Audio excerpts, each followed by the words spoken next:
Hello everyone. So you want to learn how to play chess.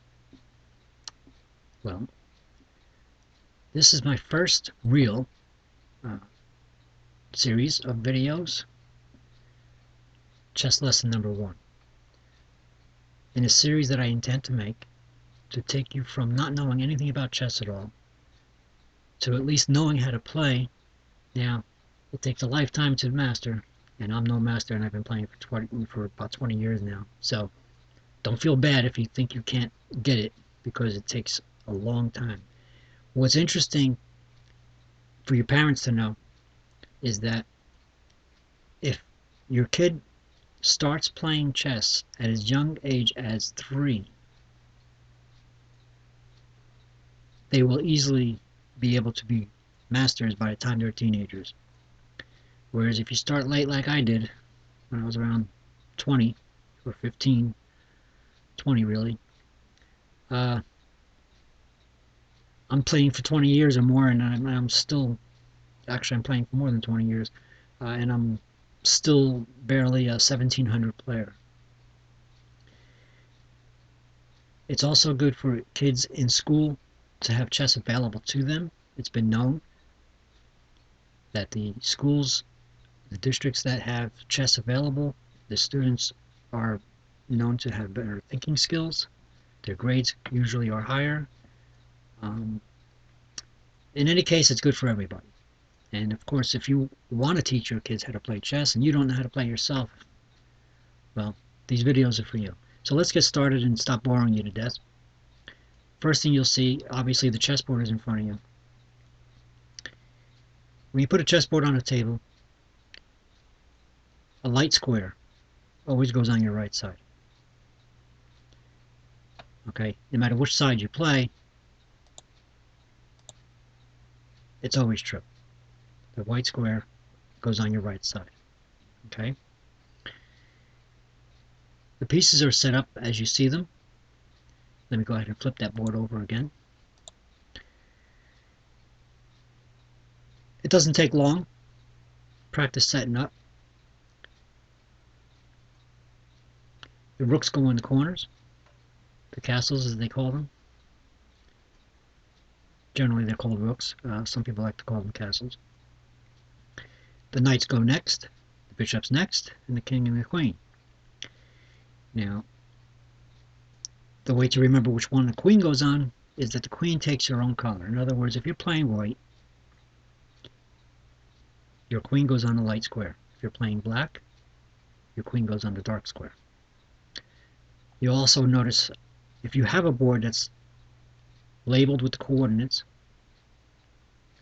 the king is always on E, no matter which side of the board you're on, and the queen is always on D. So that's another way of remembering it. Also, the kings and the queens are obviously opposing each other. So if you start playing chess and you see that your opponent is not having the same setup as you, then you realize that you have this board set up wrong. And then you have the pawns. They all go in front of the rest of your pieces.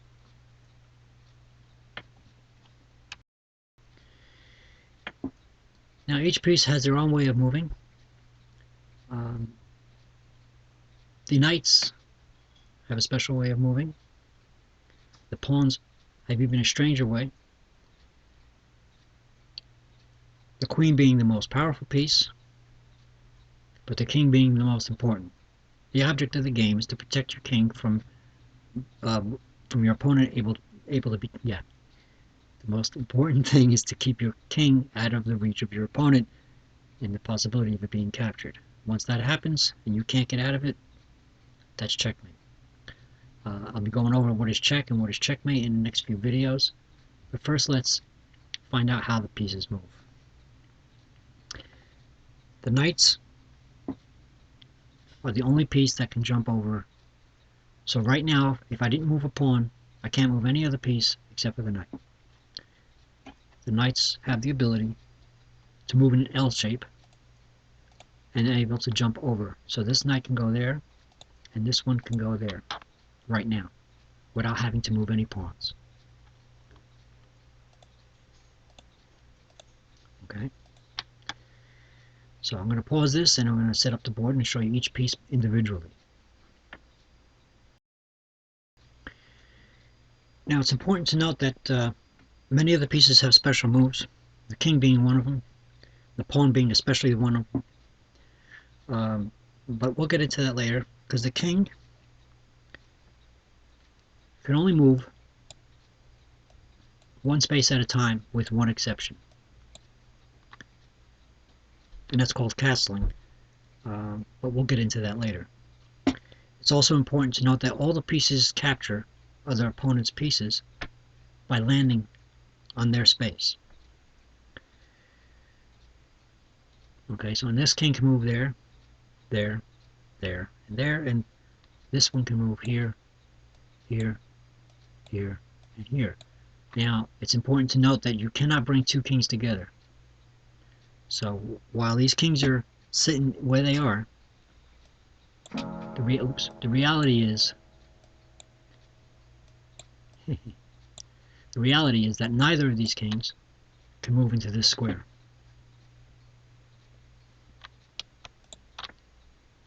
This square right now is off limits for both of these kings. The reason for that is because moving any piece, I should say moving the king close to another king, you're putting that king in danger of being captured, but you're also putting yourself in danger of being captured, and that's illegal. In other words, you cannot, it is your job through the entire chess game to protect your king from being captured. So you cannot, what they call that is check. You cannot put yourself in check, so therefore you cannot bring two kings together.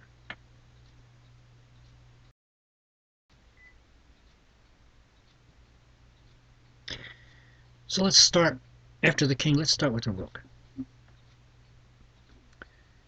The rook is a very powerful piece. However, the rook can only move in straight lines.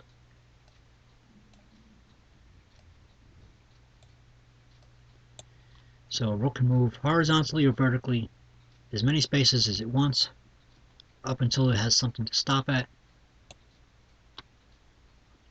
And that could be, for example, can't land on his own piece, so if he has a piece there, he can't go any further than this. Alternately, of course, the white rook's the same thing. Okay. Horizontally or vertically, and it captures by landing on the square that a piece is at.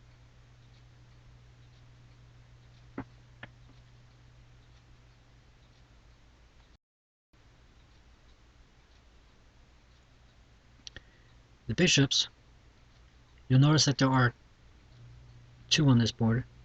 The reason I put them there is because each player has two bishops, just like they have two rooks. But the thing about the bishops is that you have a light squared bishop and you have a dark squared bishop. And the bishops cannot go on to any other color square because they move at diagonals only. So your light squared bishop is always going to be on your light squares, and your dark squared bishop is always going to be on the dark squares. Okay? Same goes for the black.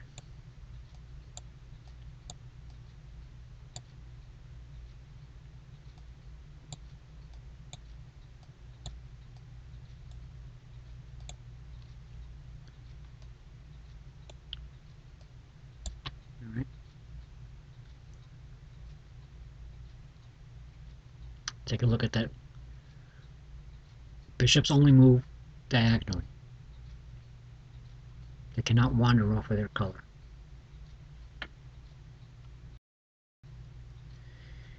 Now the queen is easy to remember. She's the most powerful piece on the board. But it's easy to remember that the queen is the same as the bishop and a rook combined.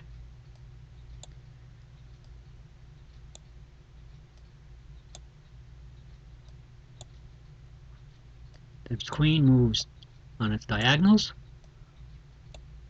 and horizontally and vertically. So if you took a rook and a queen and stacked them on top of each other, if you took a rook and a bishop and stacked them on top of each other, you will have a queen. Okay? Let me just fix that.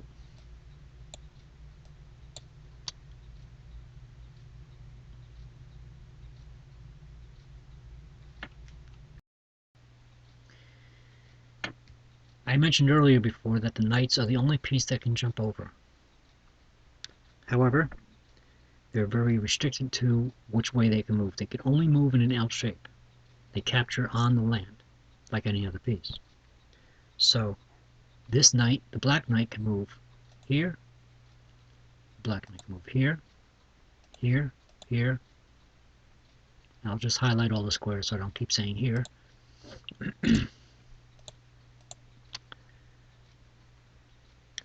And the white knight, of course, can go here, here.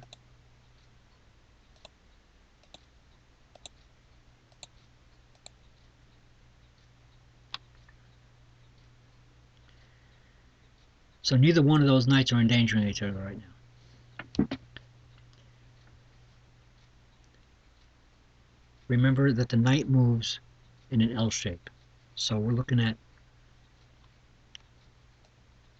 two squares, then one, or one square, then two, etc. Okay?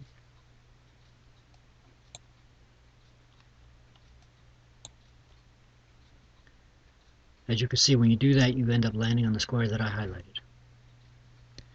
I can continue this if you like, but sometimes it's easier just to do one line like that.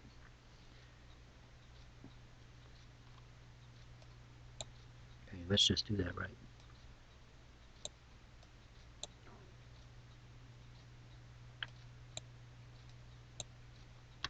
Okay? Capital letter L. Twice as high as it is long, or twice as long as it is high.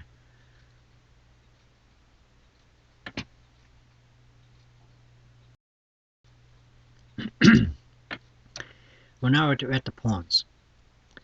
The pawns are the most, believe it or not, the difficult piece to remember. Even though they're not very powerful, they end up being the most important piece in the end of the game. The important thing to remember about pawns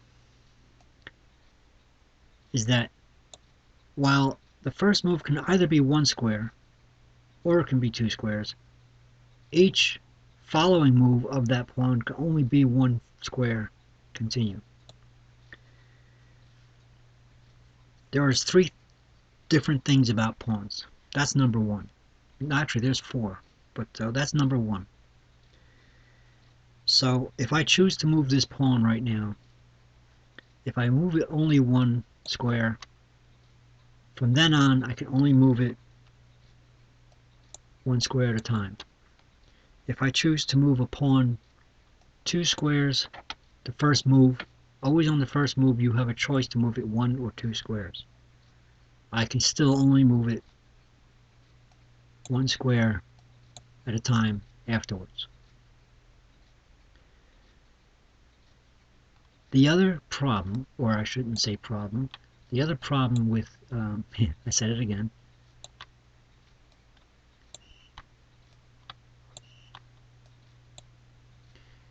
let me get rid of this.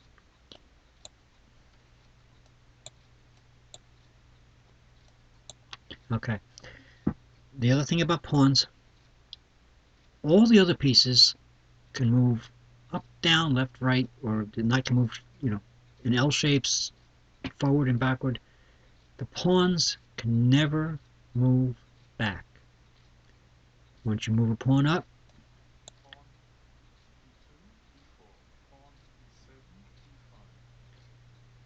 that is where it's going to stay, or if you move it forward more. In other words, you cannot move this pawn back again, like you can with all the other pieces. That's very important to remember. The other thing about pawns, actually I'm counting 5 now. Another thing about pawns is that they do not capture by going forward.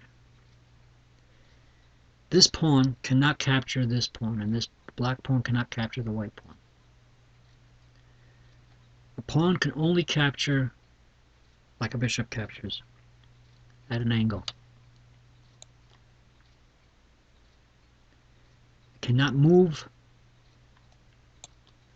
that way unless there is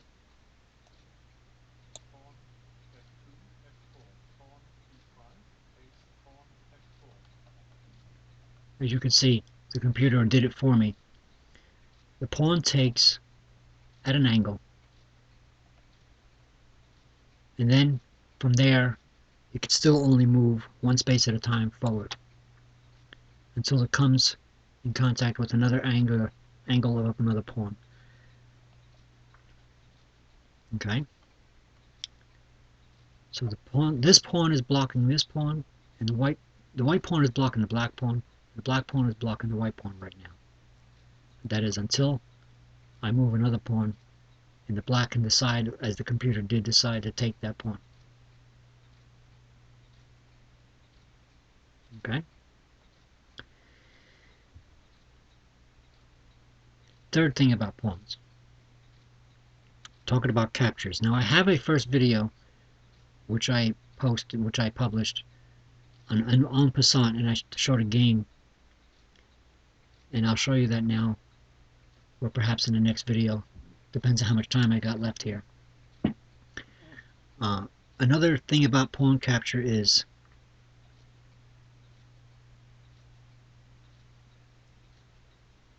when I move a pawn up 2 spaces, say for example, I decided I want to move this pawn up 2 spaces right now. If you had watched my previous video, you will see that the black pawn is now on his 5th rank. I know that says 4, but if you count his 5th, 1, 2, 3, 4, 5, I am moving my pawn past his. He can, if he wants to, on that move, decide to take me and pretend that I've only moved 1 square, putting it at an angle. So let's see what the computer does. As you see, the computer took me en passant. That is en passant. A lot of people, even players that have been playing for years, I noticed on the web, they can't seem to comprehend what en passant is. It's confusing at first, yes, but if you've been playing for a while, you should get used to it. Because it will be played, especially if you're playing computer programs. It will be played. And it should be taught to the kids, your kids, as well, because it will be played in clubs and in tournaments and things like that, depending on how far you want to go with chess. En passant is when your opponent is on his 5th rank and you try to move past him, trying to avoid him capturing you. He has the opportunity to capture. Now, if he doesn't on that move, he can't do it later. And conversely, if your opponent has a pawn, let me just see if I could do that.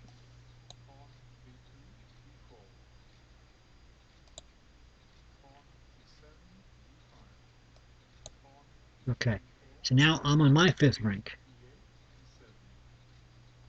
All right, white is now on his 5th rank. I'm playing white, so I'm on my 5th rank, see? If black didn't move the king, and he decided he wanted to try and move a pawn instead, and he decided he wanted to move here. No, I don't want to do that. Excuse me. I can decide right now to capture this pawn en passant. That means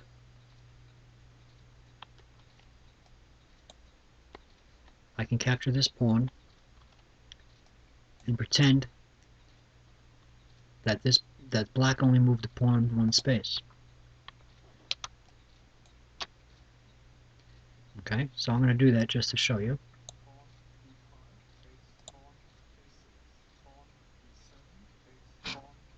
And I don't know if you can actually hear that, but the computer is actually saying the moves.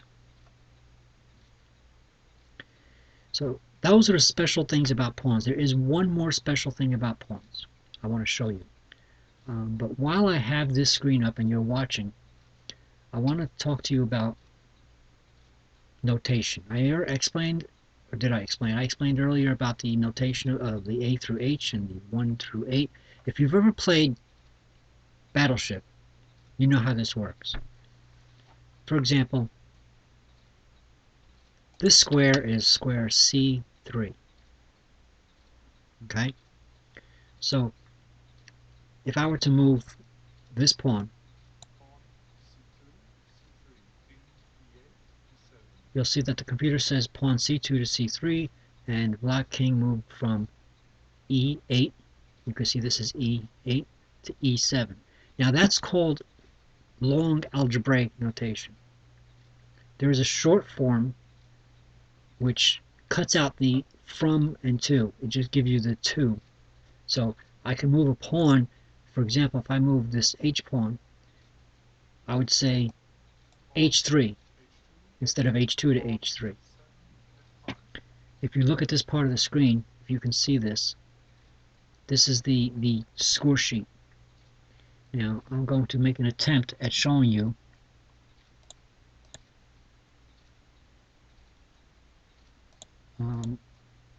preferences.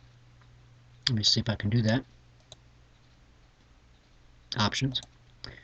Okay. Clocks and notation. If I change this, see, because you can see, I hope you can see this. The settings right now are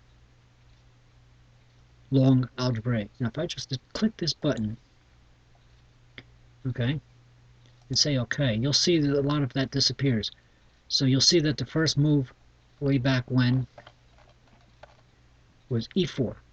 And that simply means when you say the single notation, it's understood that you're moving a pawn because that's the only one that can go there anyway. So I say E4. Instead of saying E2 to E4, which is kind of long, you just say E4. That was helpful to a lot of the tournament players who copy, grandmasters and whatnot. They write down their moves. It became a bit cumbersome to write every step of the way, so they shortened it, and that's the actual more accepted way of doing it. But a lot of people still like the old way. There's even another way, even older than that, and I won't get into that some other time. Getting back to the lesson.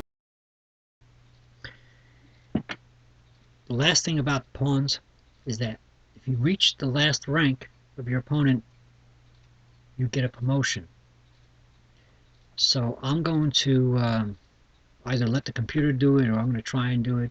Just going to start seeing what happens and start moving pieces just to.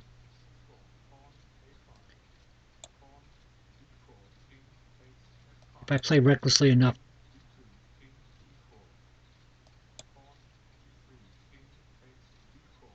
I get black to promote a pawn. Okay, so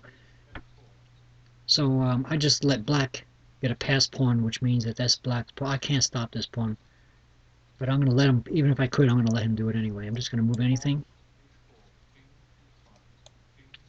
I'm going to get out of his way.